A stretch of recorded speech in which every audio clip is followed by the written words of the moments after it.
gives? Why would you leave me all alone while I'd cry? Cause the love was never shown and I'd die, slowly fade away to black. No, I'll never get it back. No, I'll never get it back.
Cloud9 CSGO, the organization built around huge personalities, big brains, fan favorites, and of course, being the only NA team to ever win a major. Cloud9 are your E-League Major champions!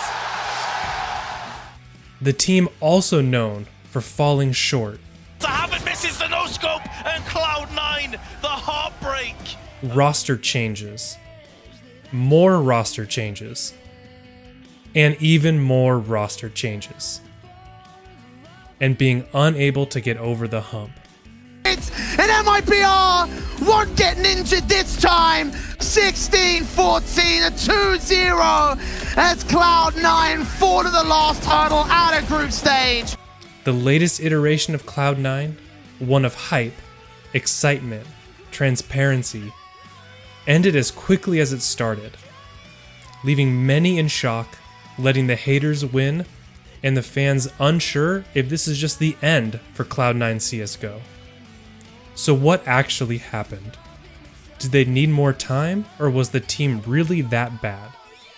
Did Henry fail to deliver, or was it a result of circumstances out of his control?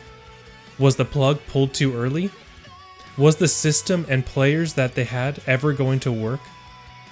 Over the next 10 weeks, I'm going to go into the strengths and weaknesses of the team, the structure they had in place, the individual players, the GM, and conduct interviews with the players themselves. But for now, let's talk about the beginning. In the beginning, this new Cloud9 roster was touted as one that will have experience, it'll win now, it'll have top players. Cloud9 was shedding the up-and-coming ATK roster for one that is ready to compete now with the best of the best. We actually started off by putting together a roster with a couple young guns and 3 vets, 2 of which hadn't played in many months. As you would expect, the team looked lost in its first tournament at Flashpoint, as they tried to adjust to playing with each other and even just playing competitively at all. Coordination mistakes, lack of utility, new roles, the first competitive games in months for Alex and Woxic, and for Mezzy, his first matches ever versus any top 20 team. At this point, the rumblings from the fans had already started. The Colossus, chatter about dropping players for other players, how come Cloud9 didn't sign this player, etc. But this is Europe, this is the top teams in the world, and this was their first ever matches together. They just needed some time, it's all okay. Going into their second tournament, there was significant growth, and they took down NIP and Complexity. This new roster just beat the 10th and 11th best teams in the world, 1 week after their first matches. This team was thrown completely into the fire, and they were actually winning games, performing above expectations. From here, the team continued to improve from tournament to tournament, but small mistakes in matches would lead to them losing, forgetting to use utility, not trading, not sure what setup they should be holding, getting caught out, stalling out on T side, all very expected of a new team. But this was Cloud9, this was the Colossus. How could they be losing this much? What do we do? So let's talk about the expectations of the team. Expectations were obviously through the roof, and that's all because of the hype created by Henry. I know I'm setting the bar high. I am very aware of the pressure I'm putting on myself and the team.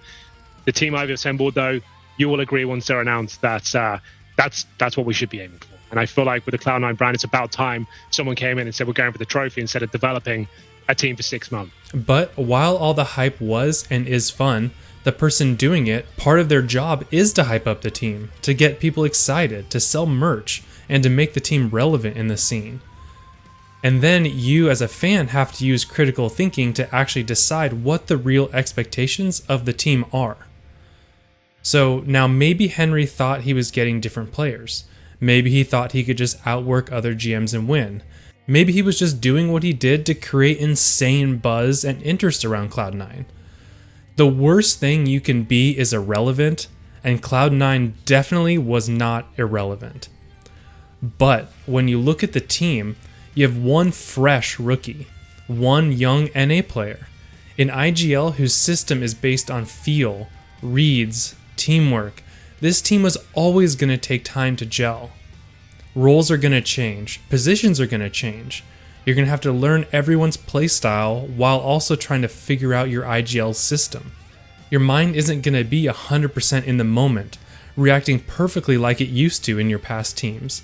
Part of your brain is always going to be thinking about everything else going on until you've reached a point that you're so synergized with your team that it becomes second nature. You're going to be wondering if a smoke has landed where you expect, if your back is being held, which flash did they say they threw? Was I supposed to throw a flash? All of this will cause hesitation, and brain power that should be focused elsewhere will now be on your own system. And it doesn't help that this team is not an execution-based team. It wasn't a team that calls strats at the beginning of a round. It was a team that methodically took space, reading the opponent and making decisions on the fly, which exacerbated their early teamwork issues. Instead of having 4 or 5 players there ready to retake a site, they had players get picked and there was only 3, so who's throwing the grenades, who's going in first? All of these things had to be figured out and just takes time to learn. This team also had many changes that deserved a complete reset in expectations. Changing out your coach can be a big deal. Losing your opper is a gigantic deal. Going from Woxic opping to bringing in Zeppa changes the team in a dramatic way. Many roles are now swapped, some in ways they may never have expected, such as Alex taking over the op. At this point, your roster is basically reset to as close as brand new as you can get. Everything is different. Your IGL and Lurker is now an opper. You have to change to adjust to his new opping style. Now Floppy is a completely different Lurker than he was before. Many positions across all the maps are changed. A lot of your teamwork progress has been reset, and so should have fans' expectations. The same thing for when S-Tag took over the op. Again, role shifts, position shifts, just like before. Another expectation reset should have happened, but instead, it just felt like more uprising from the community. The team that has had 3 oppers in 4 months, 3 players with basically no experience versus top 20 teams, all while trying to figure out a new system and expand their map pool.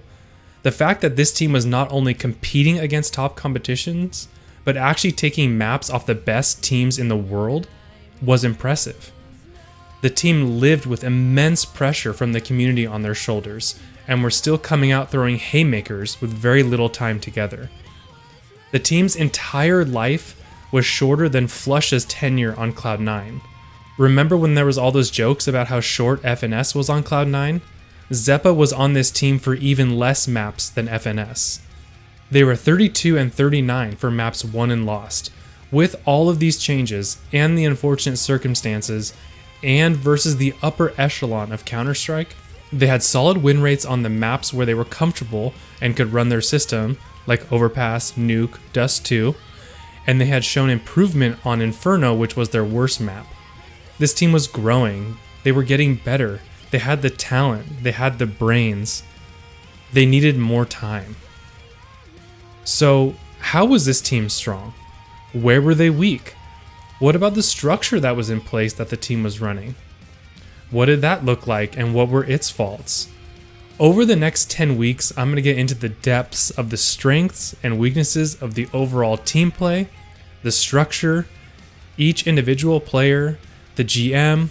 I'll have multiple interviews, and then at the very end, I'll do a Q&A on any questions that you may have. You will know more about this lineup than you ever wanted to know, and hopefully more about Counter-Strike in general. This is Cloud9, a look back. See you next week for part 1.